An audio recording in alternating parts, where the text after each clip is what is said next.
형제들아, 내가 신령한 자들을 대함과 같이 너희에게 말할 수 없어서 육신에 속한 자 곧 그리스도 안에서 어린 아이들을 대함과 같이 하노라. 내가 너희를 젖으로 먹이고 밥으로 아니하였노니 이는 너희가 감당하지 못하였음이거니와 지금도 못하리라. 너희는 아직도 육신에 속한 자로다. 너희 가운데 시기와 분쟁이 있으니 어찌 육신에 속하여 사람을 따라 행함이 아니리요. 어떤 이는 말하되 나는 바울에게라 하고 다른 이는 나는 아볼로에게라 하니 너희가 육의 사람이 아니리요. 그런즉 아볼로는 무엇이며 바울은 무엇이냐. 그들은 주께서 각각 주신 대로 너희로 하여금 믿게 한 사역자들이니라. 나는 심었고 아볼로는 물을 주었으되 오직 하나님께서 자라나게 하셨나니 그런즉 심는 이나 물 주는 이는 아무것도 아니로되 오직 자라게 하시는 이는 하나님뿐이니라. 심는 이와 물 주는 이는 한 가지이나 각각 자기가 일한 대로 자기의 상을 받으리라. 우리는 하나님의 동역자들이요 너희는 하나님의 밭이요 하나님의 집이니라. 아멘. 네, 오늘 말씀은 그 질서를 좀 잘 정리해주는 듯한 느낌을 받습니다. 그 질서는 상당히 중요합니다. 고린도전서 14장에 가면 은사 얘기를 마무리하면서 이렇게 말합니다. 하나님은 무질서의 하나님이 아니시오 화평의 하나님이시다. 이 무질서의 반대가 질서 이렇게 말하지 않고 이제 화평이다 이렇게 말하는데 질서의 결과 화평이 나타난다 이런 의미로서 이제 말씀하는 것이죠. 그리고 너희가 품위를 가져라 질서를 가져라 이렇게 또 말씀합니다. 그런데 질서 이야기를 하면 많은 사람들이 좀 수직적인 질서를 생각하는 것 같습니다. 그런데 고린도전서 14장에서 질서를 말할 때에는 예배 가운데 은사 사용과 관련해서 말씀합니다. 그래서 굳이 말하자면 수직적인 질서가 아니라 수평적인 질서에 관한 내용입니다. 오늘 본문 3장에서도 이제 질서를 말씀하는데요. 그 수직적인 질서를 세우려는 의도는 아닙니다.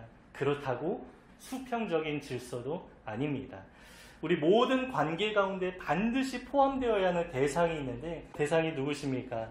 바로 하나님이시죠.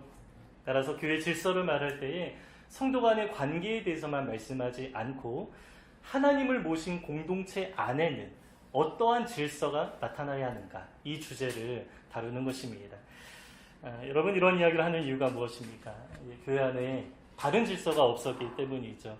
이들은 교회 안에서 공동체를 이루긴 했지만 하나님을 선명하게 의식하면서 하나님과 함께하는 공동체를 이룬 것이 아니라 마치 공동체 가운데 하나님이 안 계신 것처럼 느껴지게 합니다. 왜 그렇습니까? 하나님이 계셔야 할 자리에 사람이 서 있었기 때문입니다. 그래서 고린도 교회는 하나님 중심의 교회가 아니라 사람 중심의 교회가 되어버렸습니다. 이런 모습은 사실 우리 주변에서도 좀 흔히 볼 수 있는 그런 모습입니다. 주로 목회자들 잘못 때문이죠. 사역자들이 스스로 권위의식을 가지고 자기를 높이면서 하나님이 드러나셔야 하는 자리에 사람이 많이 드러나 있습니다. 어느 사역자는 이렇게 말합니다. 내가 하나님의 종이지 사람의 종이냐라고 말하는데요. 주로 이제 젊은 전도사들이 이런 이야기를 많이 하는 것 같습니다. 조금 아는 사람이 좀 교만해지기 쉬운 것처럼 처음 전도사가 되면 조금 교만해지기 쉬운 것 같습니다. 그래서 신대원에서 주로 이러한 이야기를 제가 많이 들었습니다. 나이는 어린데 교회에서 제대로 대우를 받지 못할 때 푸념 섞인 이야기를 하는 것입니다.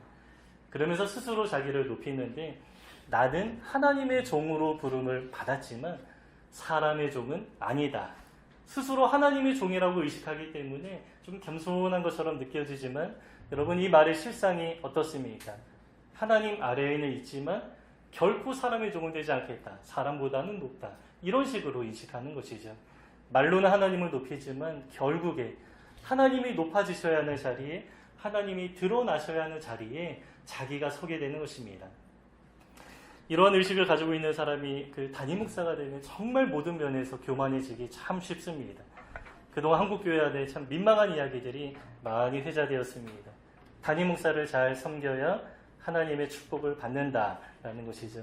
요즘에는 이러한 이야기가 많이 사라졌지만 저 어릴 때 그런 얘기 많이 들었고요. 어른들 중에는 아직도 이러한 생각을 갖고 계신 분들이 많이 계신 것 같습니다.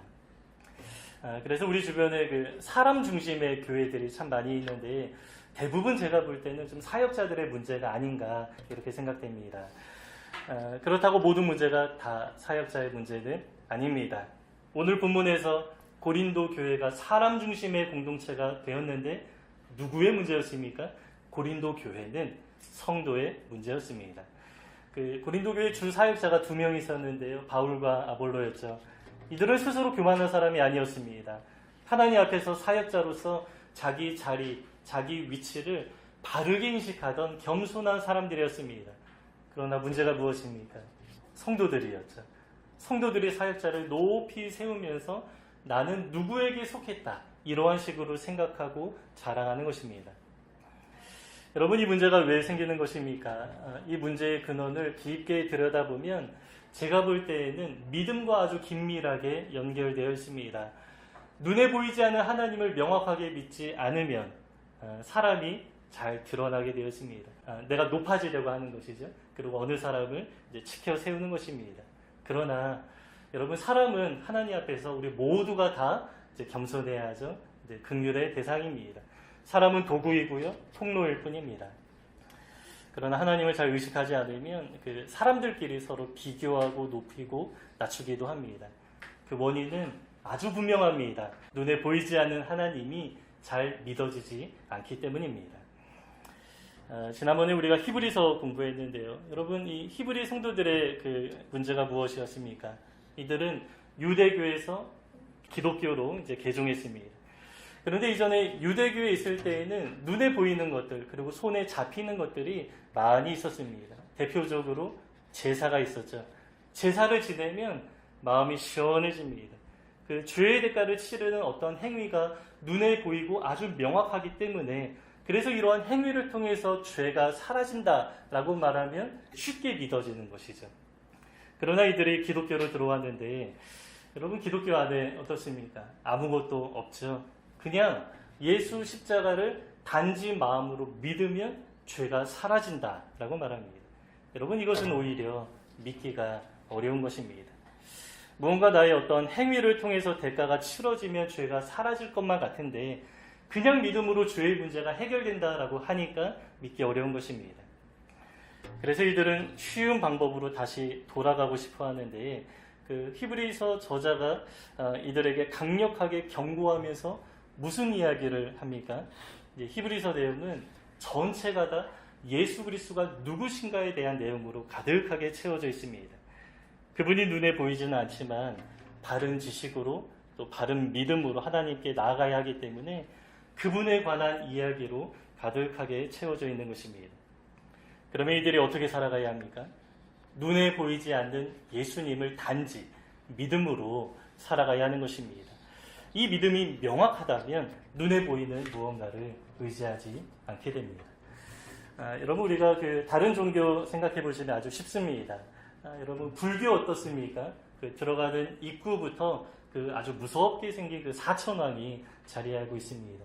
그 잡귀가 이제 들어오지 못하게 하는 뭐 그런 의미라고 하는데요. 여러분, 그 모습을 진짜 실제로 보면 정말로 그 사천왕이 그 문을 정말 지킬 것 같고 잡귀가 들어오지 못하게 할 것만 같은 그런 분위기를 만들어 놓는 것입니다. 들어가면 어떻습니까? 뭐 불상도 많이 있고요. 뭐 가장 높은 곳에는 산신각이 있습니다. 게다가 굉장히 화려하고 아주 선명한 색깔로 사람들의 눈을 다 사로잡습니다. 그런 분위기 안에 들어가면 여러분 느낌이 어떻습니까? 그 상 안에 무언가 깃들어 있는 듯한 그런 느낌을 받게 됩니다.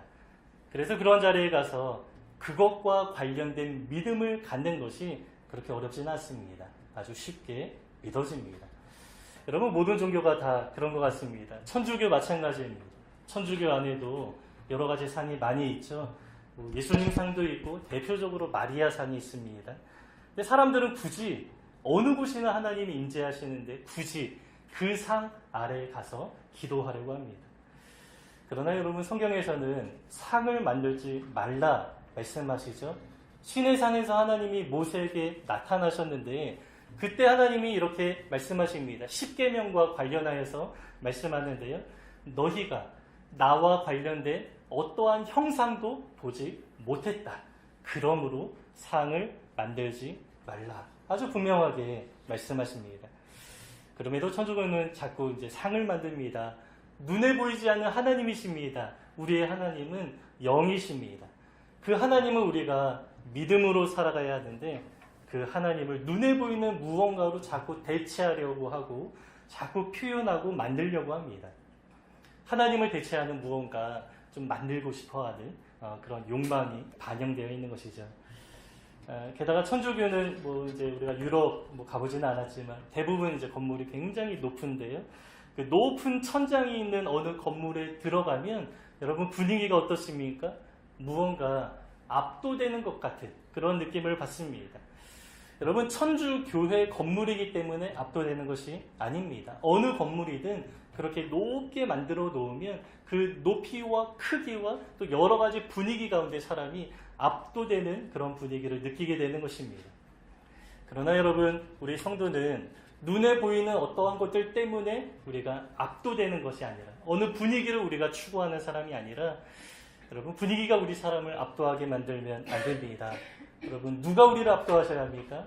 보이지 않는 하나님의 임재가 우리를 압도하게 만들어야 합니다. 그래서 여러 종교를 비교해 보면요, 그 개신교의 독특함이 있습니다. 뭐 건물이나 뭐 형상, 그림 이러한 것들을 개신교는 전혀 추구하지 않는다라는 것입니다. 우리는 오직 눈에 보이지 않는 그 하나님만을 믿음으로 살아갑니다. 그래서 여러분 그 불교가 되려면 불상과 같은 것들이 반드시 필요합니다. 천주교회 중에 마리아상이 없는 교회 본 적이 없습니다. 그러나 우리 개신교는 어떻습니까? 아무것도 필요하지 않습니다. 장소도 필요하지 않고요. 또 어느 건물, 또 어떠한 상도 필요하지 않습니다. 여러분 우리 교회는 나무 십자가도 없는데요. 괜찮습니다. 여러분 우리에게 요구되는 것은 단 한 가지인데 그것이 바로 믿음이죠. 믿음만 있으면 여러분 어디에서 예배하든 상관없습니다. 그런데 영이신 하나님을 믿는 그 믿음이 부족할 때 여러분 우리 사람은 자꾸 눈에 보이는 무언가를 의지하려고 합니다. 그런데 개신교의 특성상 제사나 절기도 없고 어떠한 형상이나 그림도 없습니다. 그래서 믿음이 없는 사람들은 어떻게 합니까? 눈에 보이는 무언가를 자꾸 추구하려고 하는데 가장 쉽게 눈에 띄는 존재가 누구입니까? 사역자, 사람이라는 것입니다. 이것은 여러분 믿음의 문제입니다. 그래서 사람을 높이는 성도를 가리켜서 사도 바울이 뭐라고 말합니까? 오늘 본문에서는 굉장히 어리다. 육신에 속한 자다. 어린아이와 같다. 이렇게 말하는 것입니다. 다른 말로 믿음이 부족하다라는 것이죠. 여러분 만약에 우리 안에 하나님이 계시다고 확실하게 믿으면요. 그 하나님 앞에서 사람을 전혀 높일 수 없습니다. 여러분 이 자리에 하나님이 계신데요. 그 믿음이 분명하다면 크고 위대하신 하나님만 보여야 정상입니다. 그 하나님 앞에서 우리 모두는 다 어떤 존재입니까? 정말로 작고 하찮은 존재이기 때문입니다. 우리가 지난주 월요일에 시편 90편 묵상했는데요. 여러분 묵상 많이 하셨는지 모르겠습니다. 네, 그 시편 90편 아주 중요합니다. 그 시편 전체의 흐름과 분위기를 바꾸는데 아주 중요한 역할을 합니다. 그 안에 아주 핵심적인 메시지가 있는데요. 그 메시지가 바로 영원하신 하나님과 사람을 비교하는 것입니다. 영원하신 하나님 앞에 우리가 사람으로서 지혜를 가지고 살아가야 하는데 그 지혜가 무엇입니까? 나는 하루살이와 같다. 보잘것없는 인상이다. 또 허망한 존재다. 이 사실을 깨닫고 살아가야 하는 것이 바로 성경이 말씀하는 지혜입니다. 영원하신 하나님 그리고 유한한 사람을 대조하면서 우리 사람은 정말 작은 존재다 이렇게 말하는 것입니다. 특별히 시편 103편에서도 같은 내용이 반복되는데요. 우리가 앞으로 묵상할 내용입니다. 근데 여기에서는 우리 인생을 가리켜서 이렇게 말합니다. 우리는 먼지에 불과하다. 그런데 여러분 오늘 본문에서 사역자가 누구인가 말씀하는데 그 한글 번역에서는 사역자 이렇게 번역되어 있습니다. 영어에서는 서번트라고 하는데 섬기는 자, 종을 가리키는 용어입니다. 성경에서 이 단어가 목회자에게만 한정되어 사용되지는 않았습니다. 그 디아코노스라는 헬라어 단어인데요. 제가 찾아보니까 상당히 폭넓게 사용된 단어였습니다. 12제자에게도 사용되었고 나중에 사도들에게도 적용됩니다. 또 바울의 동역자들에게도 이 단어가 사용되었고 또 이제 수종자 디모데에게도 사용되었고 교회 안에서 이제 집사님들을 가리켜서도 같은 용어가 사용되었습니다.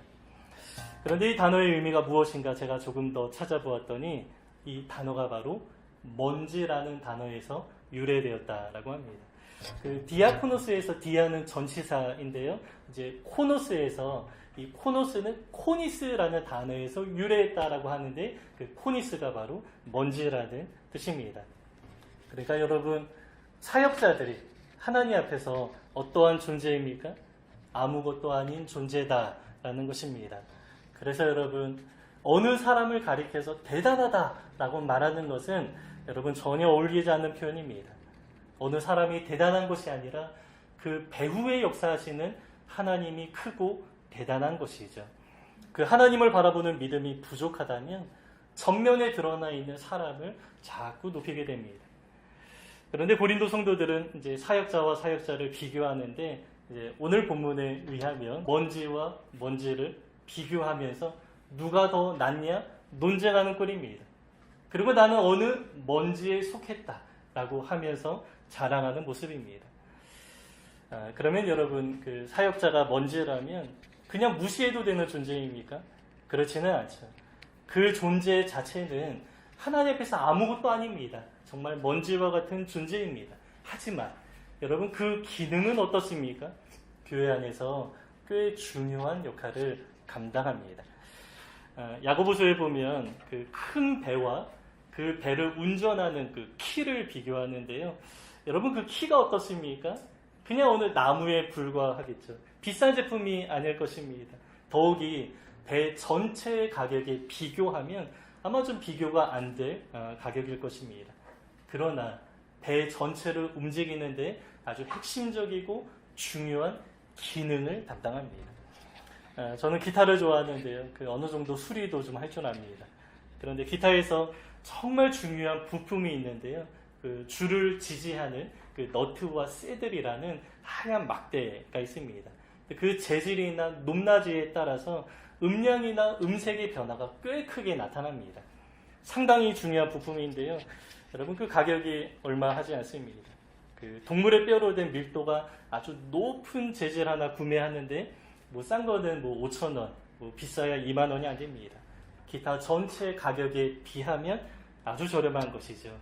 그러나 그 작은 도구가 기타에 아주 큰 영향을 미칩니다. 여러분 사역자가 이와 같습니다. 사역자는 하나님 앞에서라면 별 존재가 아닙니다. 영원하신 하나님 앞에서 우리 모두는 다 허망한 인생을 살아가는 존재일 뿐입니다. 그러나 사역자는 교회 안에서 기능상, 존재가 아니라 기능상 가치가 있습니다. 배의 키, 이제 기타의 지지대처럼 그 자체로는 비싼 도구가 아니지만 영향을 많이 끼치는 것이죠. 그래서 하나님 앞에서는 먼지와 같은 존재이지만 교회 안에서 기능상 가치가 있다. 이렇게 이해하면 될 것 같습니다.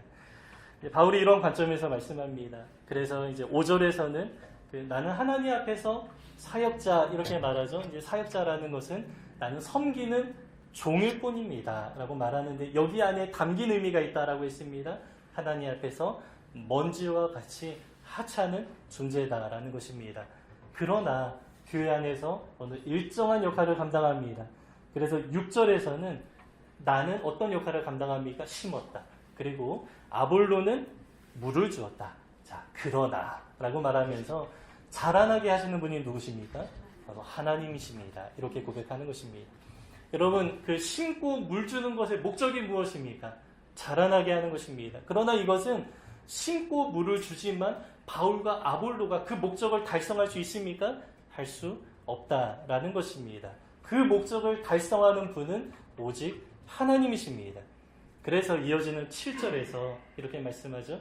심는 이나 물 주는 이가 어떠한 존재입니까? 둘이 다 똑같은데 똑같이 어떠한 존재입니까? 대단한 사람이 아니라 똑같이 아무것도 아니로되 이렇게 말씀하는 것입니다. 여기서 아무것도 아니다라는 표현은 쓸데없다 이런 의미가 아닙니다. 교회 안에서 중요한 역할을 감당한다라고 했습니다.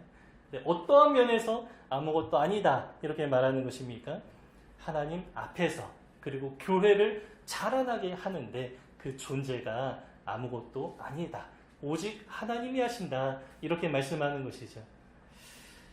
그러나 마지막 9절에서는 또 다른 이야기를 합니다. 하나님의 동역자다. 또 이렇게 이야기를 하죠. 그러면 또 대단한 존재 같지 않습니까? 아무것도 아니다라고 말하면서 또 하나님의 동역자다. 이렇게 이야기를 합니다. 그러나 계속 말씀드린 것처럼 그 기능면에서 표면적으로는 하나님의 일을 하기 때문에 하나님의 동역자라고 말합니다.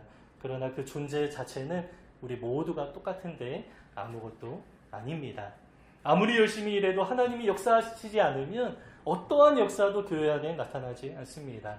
그러나 사역자가 조금 부족해도 하나님이 일하시면 하나님의 역사가 풍성하게 드러나기도 합니다. 왜냐하면 오직 하나님만이 교회의 주인 되셔서 하나님이 주권적으로 일하시기 때문입니다. 여러분, 교회는 사람이 이끄는 것이 아닙니다. 오직 삼위일체 하나님이 이끄시는 곳입니다. 그래서 사역자가 섬긴 모든 사역의 결과 어떠한 일이 나타나야 합니까? 사역자가 드러나면 안 되고 오직 삼위일체 하나님의 영광과 존귀만 드러나야 한다라는 것입니다. 그러나 교회가 조금 커지면 좀 이러한 현상이 나타나죠. 그 담임 목사 섬기고 추앙하는 분위기가 나타납니다. 어느 한 사람이 카리스마적인 리더십을 가지고 교회를 키웠다 이렇게 생각하는 것입니다. 그러나 오늘 본문에서 뭐라고 말씀합니까? 어느 사람이 키운 것이 아니죠. 하나님이 하시는 것입니다. 그래서 아무리 교회가 커져도 또 어떤 카리스마적인 리더십으로 어떠한 역할을 감당했더라도 그 일은 누가 하는 것입니까? 하나님이 하는 것입니다. 사람은 그 앞에서 아무것도 아닙니다. 그러나 오늘 교회는 담임 목사가 선교 한번 다녀오면 그 담임 목사의 업적을 드러내는 영상 하나 잘 만들어서 성도들에게 보여주고 박수를 유도합니다. 얼마 전에 어느 교회는 담임 목사가 건강 문제로 잠시 쉬었다가 복귀하는 과정에서 예배 시간에 설교 시간에 영상을 하나 보여줬는데 그 담임 목사가 개척한 이후에 지금까지 교회를 어떻게 섬겼는지 이것에 관한 영상이었고요. 부목사의 설교 내용이 복음에 관한 것이 아니라 그 담임 목사에 관한 내용이었습니다. 그러면서 예배 시간에 노래 하나 부르는데 스승의 은혜인지 어버이의 은혜인지 이런 노래를 부르는 것입니다. 우리가 다 알고 있는 아주 큰 교회입니다. 교회 안에서 대놓고 우상 숭배를 하는 것입니다. 어느 교회는 담임 목사가 우울증 때문에 돌아가셨는데 교회가 청빙하지 않습니다. 그러면 생전에 그 설교한 녹음 파일을 들으면서 예배하고 있습니다. 그 교회는 어느 사람을 기리는 것이 아니라고 하면서 우리가 청빙하는 과정을 밟는다라고 말했지만 5년 지났습니다. 그러나 아직도 청빙이 안 되어 있는 것 같습니다. 그 교회 성도들은 왜 굳이 여러분 그 목사님의 설교만 들어야 하는 것입니까? 그 사람이 아니면 안 된다. 여러분 이러한 태도는 하나님 앞에서 정말 잘못되어 있는 태도입니다. 하나님이 아니시면 안 됩니다. 예수님이 아니시면 안 됩니다. 이러한 고백이 나와야지 어느 사람이 절대적인 자리에 서 있으면 안 됩니다. 고린도 교회가 이러한 상황이었습니다. 보이지 않는 하나님에 대한 믿음이 부족했기 때문에 눈에 보이는 바울과 아볼로를 비교하면서 먼지와 같은 존재 중에 누가 더 낫냐라고 말하면서 파벌을 만들고 그 사역자의 이름 안에 속하는 것을 자랑스럽게 생각했습니다. 그러나 성도들이 사역자를 바라볼 때 눈에 보이지는 않지만 그 배후에서 역사하시는 하나님을 바라보는 것이 마땅합니다. 바울을 보내주셔서 우리에게 복음을 전해주게 하신 그 하나님께 정말 감사하다. 또 바울이 순회 사역자이기 때문에 아볼로와 같은 또 학자를 보내주셔서 우리에게 성경을 더 잘 알려주게 하신 누구입니까? 하나님께 감사하다. 이처럼 사역자를 바라볼 때에 그 사역자를 통해서 일하시는 하나님을 바라보면서 우리 모두가 다 하나님께 감사하고 그분께만 영광을 돌리는 곳이 바로 교회입니다. 물론 우리 교회에서 제가 자랑할 만한 사역자가 아닙니다. 제가 여러 번 말씀드렸지만 저를 자랑하지 말아주십시오. 이러한 이야기가 필요하지 않습니다. 그러나 우리 사람의 그 죄성과 관련한 그 성향을 지적하는 것입니다. 눈에 보이지 않는 하나님에 대한 믿음이 부족하면 여러분 우리는 반드시 그렇게 됩니다. 눈에 보이는 무언가를 의지하게 되고, 특별히 우리 개신교 안에서는 눈에 보이고 손에 잡히는 것이 없기 때문에 또 사람이 그 대상이 되기가 아주 쉽습니다.